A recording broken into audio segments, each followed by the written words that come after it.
नमस्कार मित्रांनो, आज आपण घेऊन आलेलो आहोत हुलगे खाण्याचे फायदे.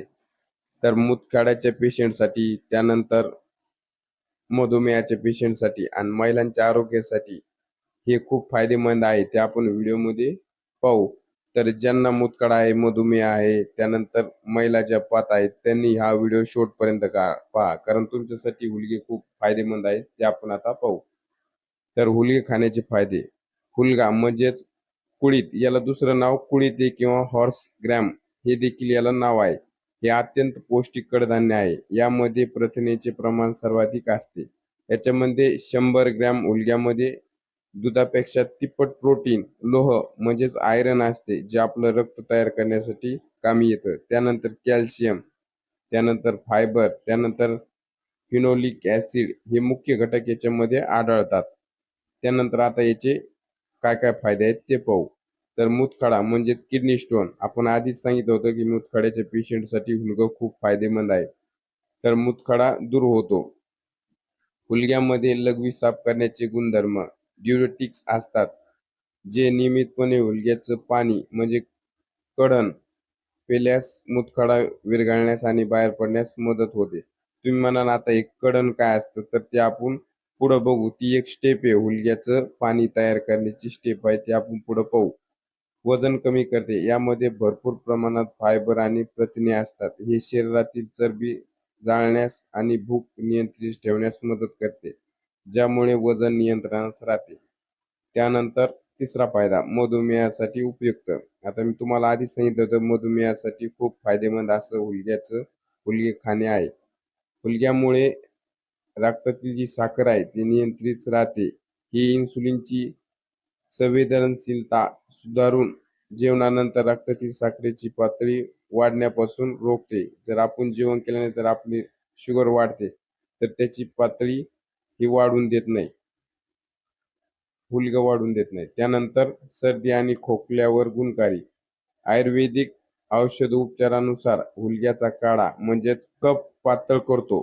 त्यानंतर दमा, ब्रोंकायटिस आणि छातीतील कफ यासारख्या श्वसनाच्या विकारावर याचा चांगला उपयोग होतो. तर अशा प्रकारे हुलगे खाण्याचे फायदे आहेत. त्यानंतर महिलांसाठी हुलगे खाण्याचे फायदे. तर आपण आधी सांगितलं होतं, महिलांसाठी खूप फायदेमंद आहे.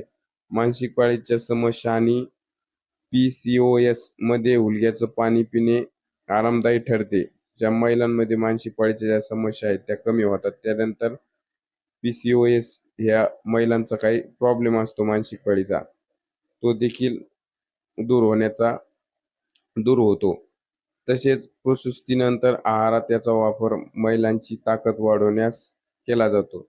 म्हणजे बाळंतपणानंतर महिला जास्त वीकनेस झालेल्या असतात, तर त्यांची ताकद वाढवण्यासाठी त्यांनी आहारामध्ये हुलग्याचा वापर करायला पाहिजे, जेणे त्यांची ताकद वाढते. त्यानंतर आता हुलग्याचा आहारामध्ये वापर कसा करायचा ते आपण पाहू. तर आपण मध्ये पाहिलं होतं की मूतखड्याच्या पेशंटसाठी कडण म्हणजे सूप, कडण याला सूप म्हणतात. तर ते सूप कसं तयार करायचं मूतखड्याच्या पेशंटसाठी ते बघू. तर आपल्याला काय करायचं, एक मूठभर हुलगे रात्री पाण्यात भिजवून ठेवायचे आहेत. त्याला आपल्याला सकाळी हे हुलगं कुकरमध्ये भरपूर पाणी, मीठ, हळद आणि लसूण मिरचीचा ठेचा घालून चांगले मऊ शिजून घ्या. आणि हे गरमागरम कडण पाणी हिवाळ्यात पिण्यासाठी खूप उत्तम असते. तर अशा प्रकारे मूतखड्याच्या पेशींनी हे पाणी सकाळी सकाळी तुम्हाला प्यायचं आहे. आता हे सांगितल्या पद्धतीने तुम्हाला सूप तयार करायचं आहे. त्यानंतर भिजून किंवा मोड आणून खाणे. रात्रभर पाण्यात भिजलेले हुलगे आणि मोड आल्यास उत्तम, म्हणजे रात्रभर आपल्याला पाण्यात भिजून ठेवायचे आहेत ते. त्याला जर मोड आला तर ते आपल्या शरीरासाठी अतिउत्तम आहे. सकाळी रिकाम्या पोटी चांगले चावून खावे. हे मूतखड्याच्या समस्येसाठी नैसर्गिक औषधासारखे काम करते.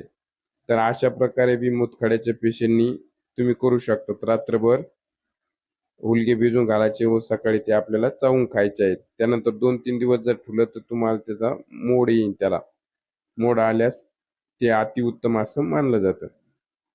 त्यानंतर हुलग्याची उसळ करायची आहे. आपण जसं मटकीची उसळ करतो तशी आपल्याला हुलग्याची उसळ करायची आहे. शिजलेल्या हुलग्याला कांदा, टोमॅटो, मोहरी, जिरे आणि गोडा मसाल्याची फोडणी देऊन उसळ त्याची उसळ बनवा. ही उसळ भाकरी किंवा चपाती सोबत अतिशय चवदार लागते. खाण्यासाठी ही एकदम चवदार लागते, तर तुम्ही तिचा उसळ करून आहारात समाविष्ट करू शकता. त्यानंतर हुलग्याचं पीठ, भाकरी. आपण हुलग्याची भाकरी सुद्धा करू शकतो ज्वारीच्या पिठासारखी. ज्वारीच्या भाकरी कसं करतो तसं आपण त्याची भाकरी करू शकतो. त्यासाठी काय करायचं, हुलग्याची डाळ बारीक दळून त्याचे पीठ तयार केले जाते. या पिठाचे चमचमीत पिठलं किंवा झुणका बनवून ज्वारी किंवा बाजरीच्या भाकरीसोबत खातात. त्याचं आपण बेसन सुद्धा म्हणजे पिठलं सुद्धा बनवू शकतो. त्यानंतर पहिले लोक या पिठापासून, हुलग्याच्या पिठापासून भाकरी सुद्धा बनवत होते. तर हे आपल्या आहारासाठी अतिशय उत्तम आहे आणि असे इतके सारे याचे फायदे असल्यामुळे आपल्याला याचा आहारामध्ये नक्कीच समाविष्ट करायला पाहिजे. तर अशा प्रकारे आजची माहिती होती.